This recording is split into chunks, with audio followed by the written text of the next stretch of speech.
Awesome. So hello again. Today on Growth Levers, we have Paul, head of acquisition at Gousto. I'm Lewis. I'm founder of Chilli Digital, paid media agency specializing in growth for e-commerce businesses. And yes, today we are speaking with Gousto, Paul from Gousto. We're going to talk through some of his growth insights and some of the levers that they've been pulling over there at Gousto. So before we go any further, Paul, why don't you tell us a very little bit about who you are and what the business does for those that don't know? I'm sure most do, given how big Gusto is. But yeah, just a quick 60 seconds on that would be awesome. Of course, yeah. No, thanks for having me today, Lewis. So yeah, I'm Paul Gallagher, currently head of acquisition at Gousto. Been with the business for just over 2 years. And Gousto is a UK and Ireland-based recipe box subscription business. We've been around for 14 years since we first got started. And yeah, my background has been in customer acquisition for a little while. Led kind of acquisition functions in a few businesses, starting off kind of much smaller. And before that, kind of background in kind of digital agencies, which is where I kind of got things started. Um, so yeah, that's Awesome. what I'm up to. Great. And where's the business right now in terms of kind of revenue scale, like stage, I guess? Yeah. So I think Gusto being 14 years in, it's done a number of different things. I think in that long period of time, gone are the days when you're kind of doing a proof of concept where you're just trying to kind of chase revenue to kind of get that initial scale. And of course, the business has been through kind of the massive change in terms of COVID, which kind of totally changed how people are engaging with, I think, D2C subscription brands en masse, but specifically the interactions that people were having with a kind of food brand that was kind of offering dinner time solutions. So um, we've done a mix over the years, basically. Um, like where we landed last year was that we were in the kind of great position of growing both revenue and kind of bottom line EBITDA. Which I think is kind of testament to what a brand like Gusto's got to do these days. You've got to be able to show that you can balance both, and you've got to be able to, you know, be able to kind of pivot over time as well, to be honest. We're trying to, and that's kind of continue to be where the focus is. We're not trying to kind of feed a leaky acquisition bucket with like unlimited budgets. And we're also not trying to kind of hone in entirely on retention. It's kind of doing that mixture of both to kind of ultimately do kind of sustainable and profitable strategy for Gusto. And are you now in a stage of rather than funding rounds, it's like about profitable growth? Or are you in between? Do you still grow from the basis of tranches of funding rounds that you want to aim for? Or? I think in the time that we've been kind of cash flow positive, it's not been as much about funding. I'm obviously not kind of immediately close to anything that might come in the future. But that's very much been the pivot that we've been able to make in terms of being able to sustain our growth ourselves, and get out of that kind of tricky position that kind of much earlier companies are in, where they're, not. I've been in companies where you're not yet profitable, and so your funding is really your lifeline. That's kind of particularly refreshing to be kind of out of that tricky stage. Yeah, definitely. I can imagine. Okay, cool. So, I mean, that's obviously a great place to be in. Cash flow positive takes, I guess, some of the pressure off, for sure. Um, Great. That's a really good background. I guess moving into kind of the core of what we want to speak about really is the growth levers of the business, the kind of the things that really move the dial for you guys. And I'm sure there's been a ton over the last God knows how many years, and even just in your time at the business. But what would you say, if just looking at over the last 12 months, what would you say has been the biggest lever that you guys have been able to pull or have optimized well enough to make that kind of biggest difference to your kind of acquisition and growth for the business? Yeah, I mean, I think firstly to kind of talk about how acquisition at Gusto happens, we've been on the journey from kind of being like a almost entirely performance marketing led business that got us through the kind of first 6, 7 years of acquisition. We were then in the kind of fortunate position of kind of moving to be more kind of brand media focused and able to get that to deliver the kind of growth into, you know, prompted awareness, spontaneous awareness, all those sorts of things, which really give you a kind of baseline for growth over a number of years. and you kind of like, I think then since then you kind of pivot between the two depending on kind of what's going on or kind of find that balance. So with that as kind of like a baseline to support us, it's almost then about kind of iterating on what's working well.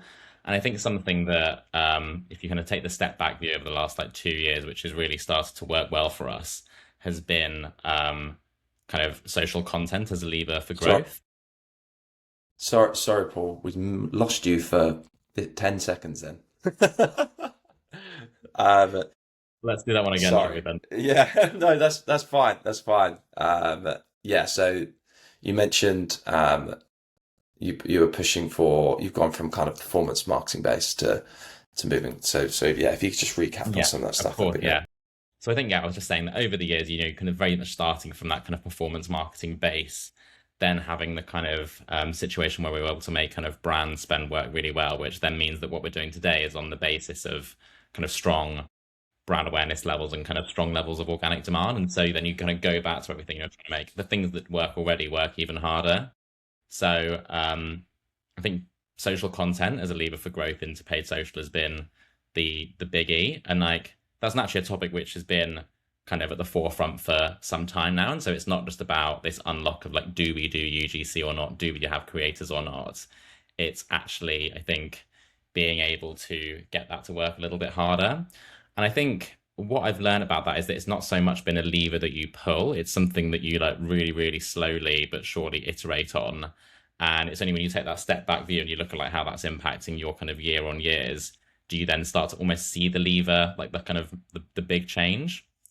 Um, and I So, think, are we talk? So we're talking UGC content creation. Is that what we're honing on here, or are you talking more just broadly? You mentioned just kind of more social content. Is that both I on the think, organic side I and think paid the side, specific or lever is it's probably having a combination of all of it, to be honest. So I think what we are starting to find is that, UGC content creation has grown in terms of the proportion of the spend that we are kind of putting through that. I think what we've identified from that is that you kind of got to find your style within doing that, firstly, and also find your way of kind of flexing that to kind of still address kind of a variety of customer needs. So I guess to bring that into an example, there's certain kind of things that are going to effectively sell the proposition that can kind of act as a bit of a common thread between what you're doing. And then there's also going to be certain elements. This is what we're starting to learn now, where you actually still manage to hang together the kind of brand recognition part of it, such that people can notice that a recipe box advert from Gousto is distinctly Gousto. Because sometimes when you like take a look at kind of your competitors or even just like other people that are kind of selling a subscription brand, you can get a little bit kind of samey. So we're kind of working on that at the moment. But to kind of bring it all back around, I think the lever to pull has been kind of an effective iterative framework where you've got kind of clear hypotheses of what you're trying to test at one time. You have a clear mechanism for then establishing what the winners are, and then a clear way of kind of iterating from there. I think that's meant that we've ultimately managed to get additional scale. And I think through also leaning into the kind of variation and diversity, both of creators, the messaging that we're doing, the pockets of audience that we're going after, we're able to kind of see that in the delivery, that we are able to get a bit of bigger variety of who we're going after. To give an example, we have had some good success with kind of like high protein ranges over the past year or so. Obviously, we know that that's kind of really relevant in the kind of wider health space, big audiences that really into that. And, we were not able to kind of get that through as a message to get an initial signal that that was a kind of conversion driver for a new customer, but then actually go further to iterate into different pockets of, different audience need states, different demographics, and then see that both drive the results in terms of total scale coming from that area.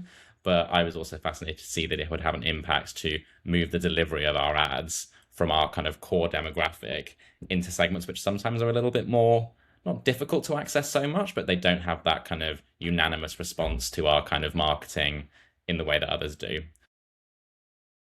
So yeah, yeah, and I think we'll come. Yeah, I know some of your questions later will kind of come on to where we go from here, but I think there's still so much to go after there that I'm quite excited to, especially in terms of how we accelerate that hypothesis building testing cycle too. yeah, and I think this is a common theme of a lot of businesses I've spoke to more recently, and especially since the Andromeda update on Meta, is honing in more of these like micro personas rather than before it's like you could be quite broad with your persona. So we target our recipe box to people that want to have a convenient way to eat healthy. That's persona. But now it's way more micro than that. And like you mentioned there, like we've gone with our protein range. Yes, they are people that want convenience and health, but they want high protein because they go to the gym and they have an active lifestyle, which is more specific, which then allows you to create more specific messaging, and thus it resonates a lot better.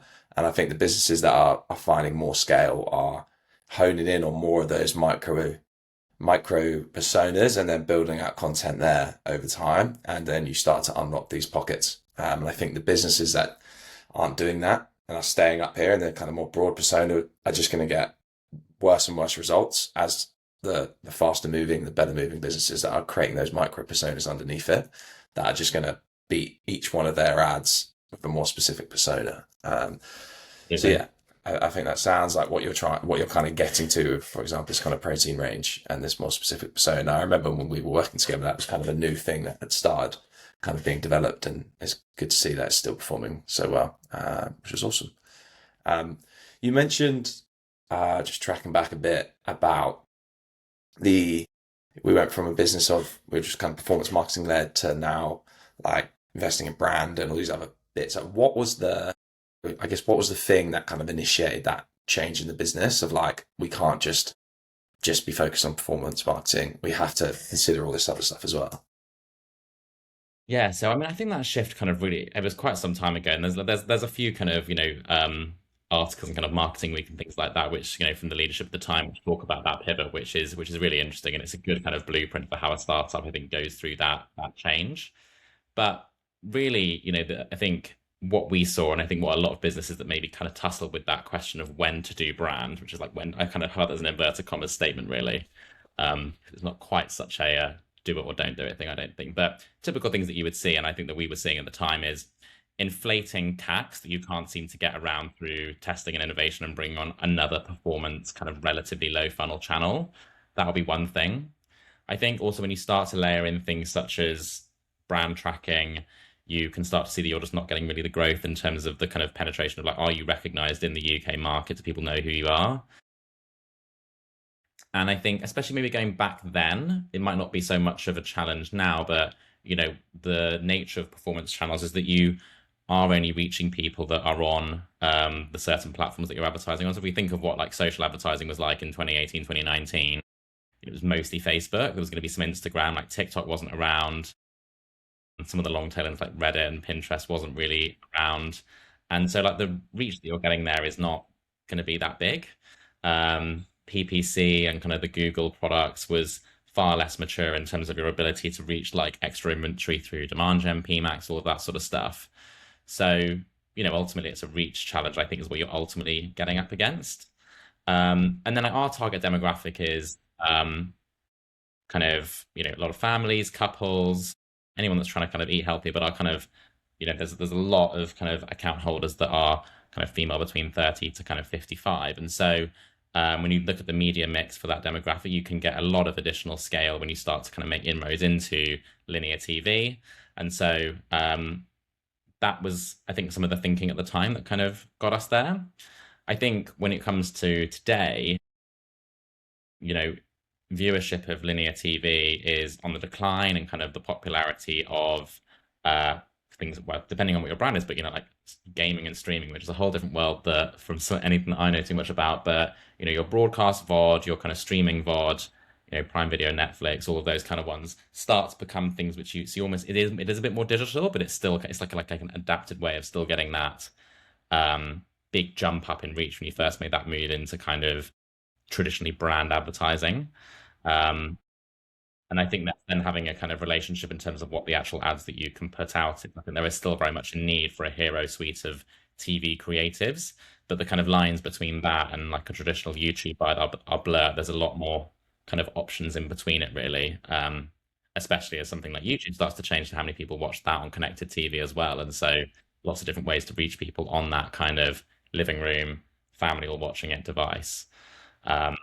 So yeah, I think we kind of drifted off from the core question, but I think that's slightly something that we saw at the time. Rising CAC is always going to be a decision maker. And then like a variety of levers to get you to understand whether you're really getting net new reach anymore or whether that's starting to kind of slow down. Yeah. Yeah. Awesome. So yeah, ultimately it becomes a story of reach. And if we continue to spend more, our CPA is just going to go up. How can we supplement this higher up the funnel with other channels, right?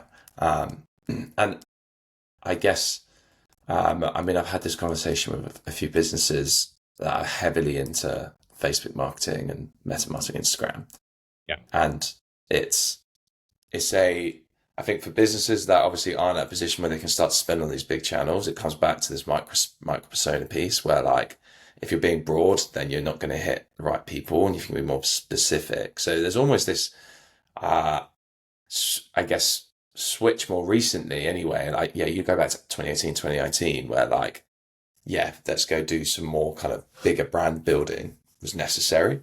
And I think the way that these algorithms has changed now, where you can increase your reach by being more specific, which almost goes against what used to be the way. Like, oh, if we want to like prove a reach, we need to go do a big TV spot and have it quite broad so we can reach lots of different people with this one broad ad. Whereas within paid media now, going broad doesn't work at all. You have to go really, really, really specific. So it'll be interesting to see how those two things play out. You mentioned as well, obviously, with the development of like people. I mean, the viewership of like YouTube on TV now is much bigger than it previously was. Like people watch it on their TVs, and how does that impact where people are buying TV spots, and how that will all play together. But yeah, I think businesses, especially at the size of Gousto and even smaller than Gousto, you need to be investing in brand as an asset. You don't want to be in a position where you're wholly reliant your next round of creative on a paid media channel. There comes a time when you need to start building that brand equity. And I think you've Ultimately, started to see this journey that a lot of slightly newer, not even newer, but just yeah, slightly newer D2C brands have gone on. Like I think a few that spring to mind is a lot of the pet subscription brands where, they've got an extremely similar business model to what we're doing, but the audience is just a little bit different. And then brands like Purdy and Fig as well, where, again, it's a slightly different audience, but I've seen kind of through stuff that they've put out that they've kind of made that journey into kind of brand as well. yeah. And so yeah, every business has a kind of unique dynamic really in terms of who their target audience is and how mass that is versus niche. But yeah, Yeah. it's still a journey that I Yeah, think the reach question is so we had Omni on the podcast, and which are a plant-based food brand for dogs, and they said one of the biggest like catalysts for their growth was they featured on Dragon's Den, and it was just that we just got a massive amount of reach overnight. So many more eyeballs were on the brand, and that step changed everything. Um, there was an immediate influx of traffic, which maintained for quite a while, and then the other part of it is then we then had a whole nother reason to discuss and talk about, and we pushed that message. So it might have only aired on TV once or twice, and then it was on demand for a bit, but we made sure that message just continued through all of our ads even further. And like you say, it's how do you maximize that reach? And again, like that was a classic example. If you can create that reach, I mean, those guys obviously loved it because it's essentially like a free TV spot. I think they were on TV for about 6-7 minutes, just talking about the business, which was obviously like you don't get that on an advert. So I know a number of different brands that just going on something like Dragon's Den just gets like this huge reach for them. So going a bit off track there, but okay, awesome. In terms of, I mean, just going back to focus on UGC, and I guess a combination of this more brand building stuff as well. What did that, particularly the UGC, I guess, and the way you were approaching content, like what did that actually do in terms of changing numbers for the business? Like before that, when you weren't doing a ton of that type of content, to when you're now started really heavily in that, like what impact does that had on the business in terms yeah, of numbers? I think it's probably a couple of things. The goal for the function that I lead is to drive new customer acquisition. So we're trying to get first time signups into the business. And so kind of as a channel, we were able to see that, through all the tracking methods that we have for social, that the absolute volume was going up, and that was at a really decent efficiency still. So, you still have to root yourself in those things. Like, is the sum total of these efforts, when you lift yourself out of these individual tests, actually driving growth?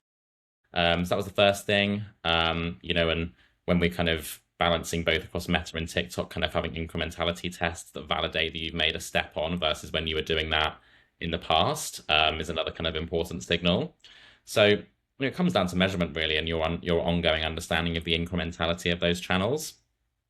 And then I think the secondary part to it is it's a little bit more of a soft outcome, but it's like, is this channel now set up in a way where you can drive a unique learning that you can't drive through something else? And so again, coming back to where we had a lot of ads that were kind of talking about our protein range, that was something that was really interesting. You can't learn that through really that many other channels where you can do something which is super bespoke. And like sometimes you're going to do that and it's going to not give you a particularly interesting learning, or it's not going to scale, and that will be a sign of itself that this particular message for this particular customer is not quite the right thing that's going to help them to make that decision to try a different way to kind of buy their dinner solution, basically. And then that obviously is good for how it challenges the kind of overall kind of marketing strategy, how you think about what messages you should put into, some of these more hero assets that you then put into TV. So yeah, that's the kind of two things that I would say that show that it's working, is in both that we are actually able to, carry on this momentum of driving the growth engine, but also that it's helping us to learn something a little bit different. And we start to find our way of both how do you scale, how do you find out whether an advert is a winner quickly, but also how do you validate a kind of emerging customer hypothesis that this is the best channel to do that in to drive it. And that's great. I mean, you compare it with something like, is there growth in the kind of market, people that are searching for high protein solutions? You compare search with it, but only actually getting, I think, that response through content. Do you really get something that goes that a little bit deeper? Yeah. Okay, great. I guess it's running these tests. We found a winning ad, but then it's understanding why it's a winning ad in the first place. Like, what about that ad? Is it the message? Is it the format? And if you're not got that testing framework in place, then you're not compounding your growth, and you're not continue to deliver that flywheel effect. I think the kind of caveat to it as well is that, again, being a business that's got such a mix of channels, is that you're sometimes you're never going to 100% know inside the customer's mind, like what was the thing which made them kind of convert there. And so I think that's where the variety, like the watch out is to not hone in like just on certain messages or just on certain segments, because it might be that, let's do a different example from protein, but somebody that saw an advert where we're promoting 10-minute meals, for example, they might have seen ads about they might have seen our brand adverts that were talking about, saving time at the supermarket sort of thing, and making that shift from supermarket to Gousto. They then see the 10-minute advert on kind of our social advertising, and it just reinforces Gousto. They've actually kind of already bought into it and just waiting for that. And they might go on and actually buy from us a family box where they're going for things which are, low spice, like maybe they've got some kids, all that sort of thing. And so that's always a nuance to be aware of as well. And again, something to actually bake into the measurement to then track that customer through. What are they buying? Are they really going in with what the hypothesis of that ad was? Or is it just a kind of good collector of the demand that you warmed up from somewhere else? Yeah, I guess that's the argument of, you need to, even if you've got a winning ad that focuses on 10-minute meals, for example, you still need a variety of creative in your ad accounts, because it's not just that one they saw. They saw the 10-minute meals one, then they also saw saving time to the supermarket, and you need that collective messaging. And yes, one might be the one that gets them over the edge, but it's important to. It's a good point, and I think that's probably where a lot of businesses can go wrong, especially in the early stages when they're testing. They find a winning ad, and they just become obsessed with that one singular message in that ad and just try and recreate it, and then it saturates, and then they wonder why it's not working.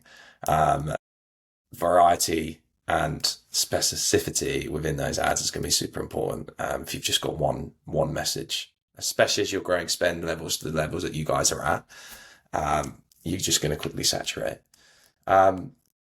Okay, so looking back at the last, I guess, kind of 12 months, obviously you've spoken a few things that have made the difference for you in terms of what levers have really kind of helped grow and feed that engine. What are some of the things, or one of the things that you would do differently if you could go back 12 months?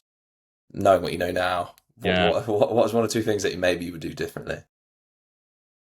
I think, that's the million-dollar question, isn't it? I think um, one thing we did last year that we haven't touched on is kind of we did a Black Friday offer for the first time, which Okay.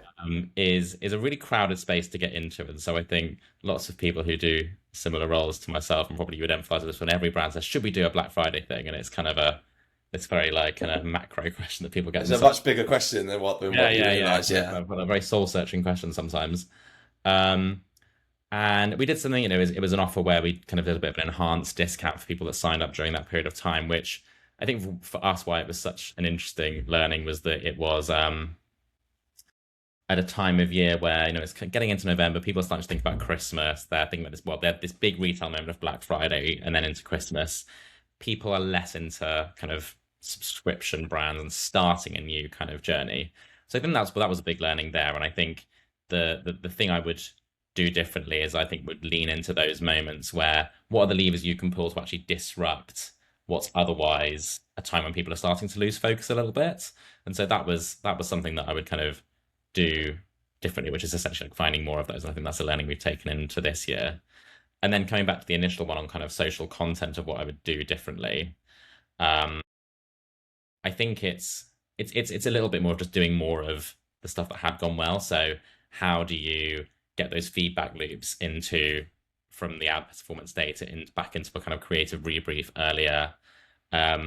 How do you kind of structure those hypotheses in a way that you can kind of move faster? And I think as we start, like as a whole industry, to become a little bit more familiar with how certain AI tooling can help us here, I think that gets really exciting in terms of how you can take yourself from being not sort of dependent, but like largely relying on what does the ad platform tell me about have I reached a kind of statistical significance or have I had, the whole 50 conversions in meta rule sort of thing, versus how can you start to find the trends within your own data where, yeah, you might not want to look at something as blunt as click-through rate, but it can so often mislead. But is there a little blend where once you've got over this many impressions and there's a good click-through rate signal and there's a good hook rate signal and then there's maybe some on-site engagement signals, you haven't quite got the end conversion signal, but then is that enough? And you know that once that threshold is reached, and I think I'm particularly excited about how you can almost speed up that analysis and basically come to those decisions a bit quicker. And with just that little bit quicker decision being enabled, the speed at which you can iterate is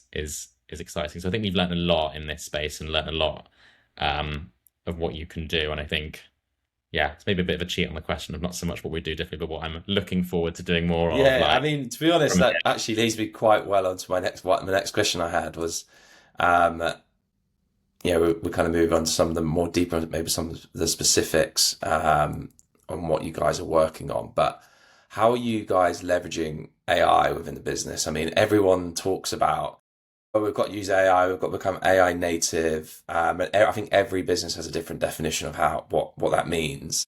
I'd be really interested to know how you guys are leveraging AI within the business to kind of aid your growth and your acquisition efforts. Yeah, great question. I mean, I think the first I think principle here is that you've got to try these things out.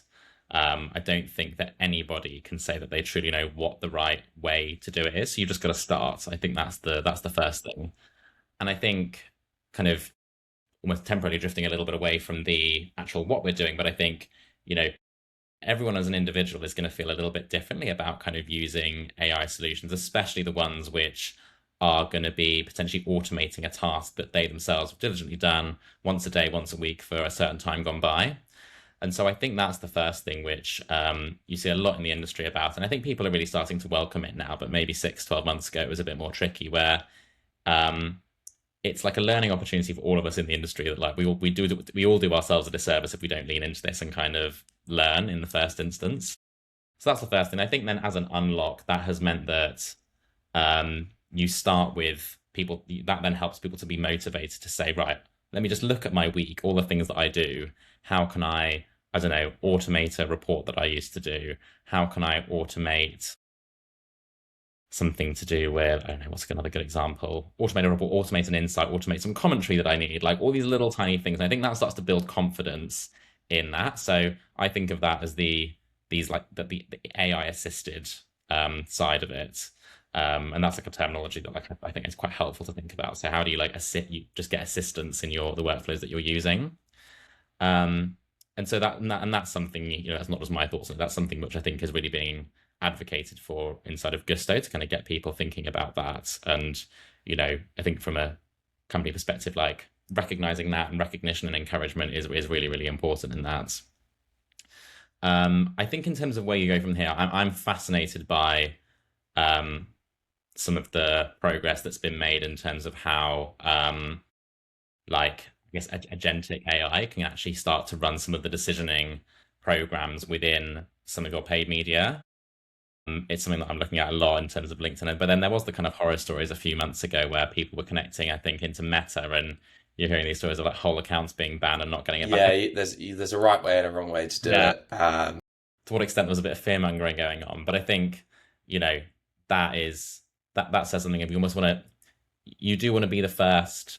Sorry, you don't necessarily want to be the first to go really bold on some of these solutions, but you want to kind of really balance that with, try something out in a kind of safe, controlled way. Don't suddenly make it be deciding your whole acquisition engine. And I think lean into the industry. I think our industry is very good for like sharing learnings of what's going on, and so that's something that I'm trying to do a lot more of and lean into my kind of peer set, and I think encourage my team to do that as well to really learn what's going on because there is no perfect answer. You've just got to start and give it a go, really. So it sounds like you guys are using it more from a how do I guess take off a lot of maybe some of the more administrative things that people are having to do within their roles and using AI to take that off their plates, which I guess frees up more time for them to be more creative or spend more time on the things that really do move the dial. Because I think that's where the two lanes that I'm seeing a lot of is you've got using AI to take mundane processes off of your hands that maybe maybe something that took you an hour a day to do, an AI workflow can get it done for you. Now it's like a couple of minutes of your time. That frees up time that you obviously can then use on more high leverage tasks. And then there's the other side of it where it's how do I take a task that I'm going to continue to do, but how do I use AI to make it exponentially more effective? Or, for example, script writing for some of your UGC content, whereas previously, before AI, it needs a creative strategist to sit down there and come up and write down that script themselves. Whereas with AI, that creative strategist can start to build out a bespoke AI brain that sits in all of their creative strategists. All the creative strategists have access to. All their previous briefs are in there. All the results of those briefs are in there. And then a creative strategist might still be there to come up with ideas and then can query the brain and go, have we done anything like this before? And go, yeah, well, actually, these two scripts are very similar. These were the results of them. They actually did quite well. Maybe like that's a positive, or it's, I want to do some ideas around this. Can you help me formulate based on some of my best case formats? And it's taking a task that definitely still needs a degree of human intervention, and especially around these creative tasks. I think that's where if you're too overly reliant on the AI for the creative, then it all just comes out very similar and everyone just starts doing the same stuff. But it's how you use your own institutional knowledge on what's working to extrapolate more value and expand that. You're absolutely right in terms of when companies are going to report back like where they are at today, it's typically one of those two lanes. What I've observed as well is I think that for where certain things that we're doing are more in the latter category, whether that's around creative or whether that's like around a totally different use case, the individuals that are really confident in doing that have started by just kind of doing some of lane one, and it's almost just how you both as a company like decide what your kind of bets are going to be in terms of AI, but also as an individual to get starting to use it in that way. I think you start with like the really mundane stuff like automating one report, doing one task, and then you're like, well, hang on, I do this every week. How can I build whether it's a kind of Claude skill or like a gem in Gemini sort of thing? It kind of one leads the other really, which I think is then exciting. You start to see and then when you know that it's starting to work is when somebody brings something to you and you're like, hey, I've just made this kind of more in latter camp, this kind of like workflow. What do you think? Can I do it? And you're like, yeah, great. And that's where the confidence I think is crucial. Awesome. That's awesome. Okay. Yeah, great insight there. I think you're right. There's a couple of lanes that people go down, dipping your toe in, and then once you understand really the capabilities, and I think that's important. Where it sounds like you as a business are empowering and enabling your team to discover these things themselves, as opposed to ring fencing and going, "Oh, don't use any of this stuff." So I think that's a positive way to be for sure. Um, where where do you? I mean, we've talked a lot about the stuff that you guys have been doing. That's positive. That's making the impact and whatnot. Where do you feel you're still kind of leaving money on the table? Like where are the things that you probably that, "Oh, we know we should be doing more of that, or we could be doing more of this, but we're not at the moment." Like, what are the bits where you're like, yeah, you feel like you are kind of leaving some money on the table? I think it's a great question. I almost don't know whether there's like one individual area, but I think the nature of like when you've got like a multi-channel kind of performance strategy across all of these different things, there's always kind of one thing that's surging and then one thing where like a new kind of problem might originate sort of thing, or where you might have had an approach that's kind of run out of steam a little bit, you then need to kind of iterate. So I don't know what's a kind of good example of that. There's been material shifts where like, like things like cashback sites where you decently get like a bit of affiliate volume, like Google have en masse delisted them. So it's not so much something that stopped working, it's just a change in the mix of how things operate. Similarly within search, again, it's not so much where we're leaving money on the table, but like that whole landscape has totally shifted. And so how you use a mixture of all of the kind of Google Ads products to ultimately get the outcomes that you want is becoming a little bit different. And you're not just going to get all of your conversions through like conventional like text search ads anymore. You're going to have to use the suite of their assets to get there. My sense, Do you feel? Um, I mean, it's quite good. I mean, Google's a good example. I guess some of the other platforms are as well, where when you're working across so many different platforms and these platforms change so quickly, are you finding the skill sets that the team has are having to change and develop constantly, or is that an issue? Has that been something you've kind of battled with? it's a great question. I think about that. I think that it depends a little bit on maybe. I think if the individual has been doing that same role for a very long time, then sometimes you can get a little bit of that.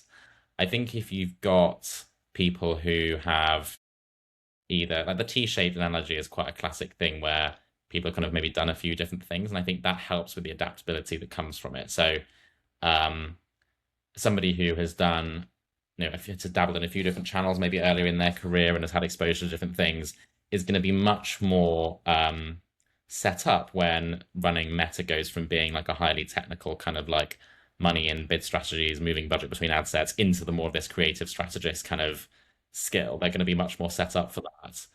I think the same with somebody who's been highly technical in just paid search, they will have the kind of adaptability there. I think there are still some universal skills though to it. Like you've got to be highly analytical, which I think comes through in all of the executions that are required, whether that's creative strategy, whether that's handling the different product updates in Google Ads.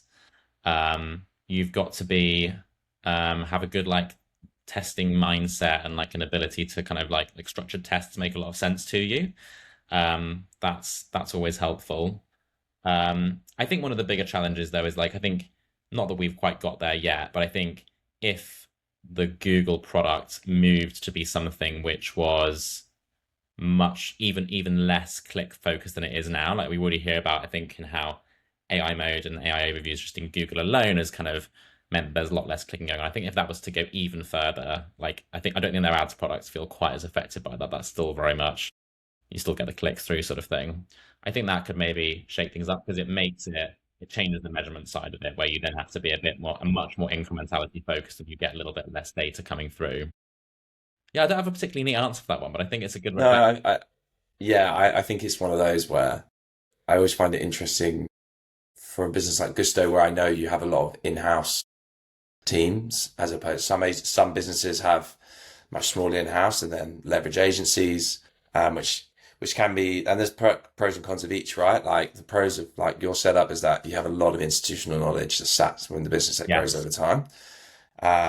With the agency setup is with these platforms moving fast, you have the ability to chop and change to those that are staying abreast that those changes the best, more easier. So there's always kind of pros and cons of those. It's just interesting to know like how you Yeah. guys approach that. And I think that T shape like type of hire is really important, especially with some of these roles. And then there's other roles like if you need in-house someone to come up with Facebook ads and meta ads briefing, like they need to be just so good at that. And that can warrant just a very specialist role. And it's getting those hires right, I imagine can be quite. Exactly. And I think like when you're absolutely right about the risk of in-house kind of creating that, you're getting institutional knowledge, but you're not getting so much of the kind of industry innovation. You've got to be really aware that you are not as well set up as an agency with a 200 person paid social team. So you've got to, I think what you do have to lean into is leaning into kind of your Meta, Google, TikTok partners to really help facilitate that. You have to have a very strong relationship there to kind of fill that gap. Um, I think got to be very self-empowered, like let people empower themselves in terms of like, I think I should go to this conference for this reason. I'd like to go to this talk for this reason, all that sort of thing. And just like your default to be yes, let them kind of pursue their own learning on that. And then I think it's the network of in-house brands. So I think we all would love to have more time to do this, but learning what other brands are doing, and that kind of sort of fills the dots a little bit to kind of not get to avoid that risk of like really bad siloing that I think you're absolutely right can happen in the Yeah, extreme.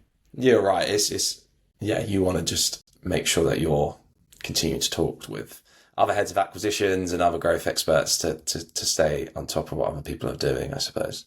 Um, what's what's one thing that in your kind of setup and your growth engine that you would say took the longest to get right? Or maybe you haven't quite got it right yet, but what is that one thing that you're like, this took a while to get right, but now we're starting to see the Yeah. results?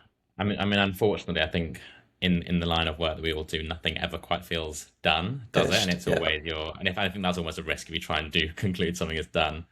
For me, it's measurement. I think that's always a bit of a moving goalpost in terms of um, there's been, when solutions within ad platforms that have come and gone over the years as they've kind of responded to different, whether that's kind of privacy concerns or like how the product actually works and different measurement solutions that are needed. So I think that's always a bit of a moving goalpost. I think then as a business, what you wrap around that always needs to be that strike that balance of being real time enough that it's relevant, but also have like taking advantage of having like the many years of data that you do to kind of build up various modeling that you might do. And I think different businesses have different solutions that are going to work well for them on that balance. Um, and I think ultimately measurement is based on I'm going to do some advertising or run something in this channel, and then a set of customers are going to do something extra off the back of that. There's loads of reasons why people are going to respond or not respond. Like I'm sure that people didn't have fantastic ad performance when like the England match was on over like Sunday night, Monday morning. That's like a very, very like kind of light-hearted example of people being distracted. But when people are focused on different things in terms of the macro economy and like what's in the news and all that sort of thing, I think that's always going to change, and so you're never going to quite get this like one singular understanding of incrementality. And so it's probably, I don't think we've got that solution right, and I don't think we should ever really say that we've 100% got it right, because you need to have the ability to flex between all of those things as time goes on. And how have you, I guess, how over the last couple of years and your time being there, how have you approached that issue of incrementality, especially when you're running across Yeah, 6 different channels? it's a great question. I think you've got to try and strike that balance between running enough kind of structured testing to reset your understanding regularly. The cost of doing that is that you're not necessarily running your channels at kind of full scale all of the time. But I think you've got to have a solid agenda of like running these things regularly, or even just like running at different spend levels. Like you can just collect data every day on like subtly different spend levels between different tactics to understand the interaction. And I think for every business, different. I think, for example, if you are if you've had really early, let's take an example of if you've had massive scaled success with TikTok and it's become 25% of your marketing mix over 18 months, that's you've really got to run that test quite carefully to understand what the incrementality is. Equally, you found yourself in a spot where, hang on, let's bring in 25% of my conversions. I can't afford to just do like a 3-month Yeah. holdout test to kind of get it there. Um, so yeah, you've got to strike that balance. And if you haven't run a channel's holdout test for a little while, and it's the signals you're getting show that the incrementality relationship has started to change, like whether that's your last click data, your engagement data, if like something just doesn't smell right, that's things like that can often be your signs to run again. Or if like you're projecting a total number that you're not quite getting when you sum up all of your revenue or conversions, that's often some signs to relook at that. Yeah, I don't think we'll ever solve attribution. No. The amount of conversations I've had with founders and heads of acquisitions, but a lot of the time founders or even CFOs, where they want to know like, why does this number in my Shopify channel not match up with this number in my Google Ads channel, and why does this like where did this purchase come from? I think if you think back to pre-digital marketing, you never had that luxury of knowing like where those sales come from. And I think, especially, I mean, in my career, like I've grown up into digital marketing. It's what I've always known. So you almost get greedy of like, Yeah. wow, I want to know exactly where that one singular purchase from. I want to know exactly where that came from. And the reality is, actually, it's exactly how it was before digital marketing. Like you have multiple touch points across multiple channels, and if you ask a consumer, where did you hear about us, or what ad made you purchase, even they don't necessarily even know. So there'll always be that issue. And I think as long as we continue to have our eyes on multiple data sets and not be siloed to just one looking in the ad account or siloed at just on a blended, you need to have a mix of those to really kind of There make was a time decisions. like 6, 7 years ago where like certain attribution products were even like creating that false sense of security and that Yeah, false agenda to try and like attribute everything sort of thing. Similarly to you, that was when I was first getting started, and I was like almost having to unwind from that a little bit. Has been at times tough, but actually I think it's pragmatic because you've got to kind of try and have it like 80% good. You're never quite going to get 100% of the way there. exactly. Awesome. Okay. Just a couple of extra bits I wanted to chat on. A quick one. Um, we ask everyone this question, but what are the free tools that you couldn't do without right now? Like in your running your growth engine, or your day to day. Like what are the free tools you can't do without? Yeah, I'm going to cheat a little bit and kind of bring in a couple that my team are using, but they are like fundamental to our kind of growth engine. I touched on it earlier on, but I think using Claude or something else to kind of build in your paid media insights. We're still kind of figuring out exactly how we want to do this, but that is going to become even more indispensable as kind of time moves on, really, especially as you start to appreciate the kind of pace that can bring to how you do things. Secondly, it's some of our we haven't talked about this tool so far today, but I think some of our SEO tooling in particular, that is an area which is changing quite rapidly in terms of where that performance is coming from. And so really starting to understand where you are getting strong visibility from your stuff, you're maybe not getting the clicks through, and then balancing how you kind of make those focuses in order to get that through is really interesting. And maybe this is old school, but I still love a good dig around in Meta Ads library. Just to either like, check out, you might be a brand that like advertises to me when I'm just kind of scrolling Instagram. I'm like, oh, I've never heard of them. Like, I wonder what they're doing. I'm kind of like half in the buyer mindset, half in the kind of work growth mindset. But there's been some. I mean, it's like Meta have now got like reach stats in there, so you actually get like a little teaser of Yeah, a what. little bit more info on what ones are actually moving the dial. Yeah, and Yeah, sometimes you can do that just to you keep an eye on like your competitor sets. Sometimes you just look at brands who are totally not on your competitor set, but you really want to kind of get some ideas of what kind of hooks they're using or what kind of messages they're going out to customers with. yeah, I always find that to be useful. So yeah, a combination of things really. And then there's like obviously all the fundamentals you need to actually like do the work. But I think those are some of the things which I'm excited about and that feel like they're quite changeable at the moment as well. Awesome. Great. Thank you. Great. Well, we've spoken on a lot. I don't want to keep you too long, but we do like to close each episode with a question. So, previous guest has left a question for the next guest, and then we'll also get you to ask a question that will get answered on our next episode. But the question we have left for you is the processes and tactics required to get to £1 million a month in revenue feel very different to getting to £10 million a month in revenue. What areas would you advise businesses looking to make that jump to focus on? Goodness, that is a real It's a good one, isn't it? Obviously, coming from a business doing about £1 million a month in revenue, um, and what got them there, they think there's probably more they need to be doing. They yeah. can't use the same playbook to get to do another 10x, I guess. Yes. I mean, I'm going to take a bit of a guess here and assume that most of the playbook that got them to the 1 million was kind of fueled by customer acquisition best practices and probably getting really good at a relatively small set of channels. Um, Broad assumption, but I'm going to kind of assume that's kind of the crux of it. So I think the first part is that you need to continue to be good at what you're already good at. You know, if you've got things that are driving, you know, a decent acquisition volume, and you know, for us as a subscription business at Gousto, it's very important that those customers don't just abandon us after one order. But I think certainly on the kind of 1 to 10 million, you do start to need to care about retention, both the types of customers that you're acquiring through the tactics that you're getting, but then giving them the helpful prompts down the line to actually drive that value. So that could be anything and everything from having a good CRM and kind of program to kind of give them those nudges.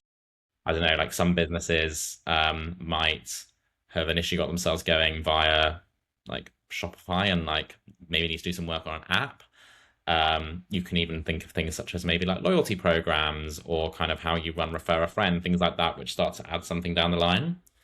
And then I would say that it's diversification of your channel mix. Like for, and we touched earlier on in the discussion around like when you start to realize that you need to start to consider those brand channels. So that's probably something which could happen between the 1 and the 10 million points. And that it gets tricky because you need a really good kind of brand team, you need a really good creative team, you need people and insights kind of capability that can help you to understand that a bit more deeply in a way that you can get away with not having earlier on when you're kind of really growth hacking into a few channels. So I think whether or not you do all of those things, but you need to be able to sit back and form a perspective on, you know, the journey into brand marketing, serious investment into retention, serious investment maybe into like other parts of like what you're selling, you know, what your price point is, loyalty schemes, those things that wrap around your proposition to really make it sticky. It's not going to be all of those things. It might be some of those things. I might have missed some things off totally, but I think it's firstly having the skill set and the ability to actually step back from the day-to-day growth machine and assess all those things. So that's the headline answer is, perhaps unsurprisingly, it's going to be an additional set of things from what got you to 1 million. You're going to still need to do the things that got you to 1 million just as well, if not better. And then you have to find some new things as well. Awesome. I guess that a lot there that they'll be able to whet their appetite on, for sure. Thank you very much. Well, look, thank you so much for coming on, Paul. Really appreciate you taking the time. And yeah, this has been Growth Levers with Paul, Head of Acquisition at Gousto. And yeah, hope to see you guys next time.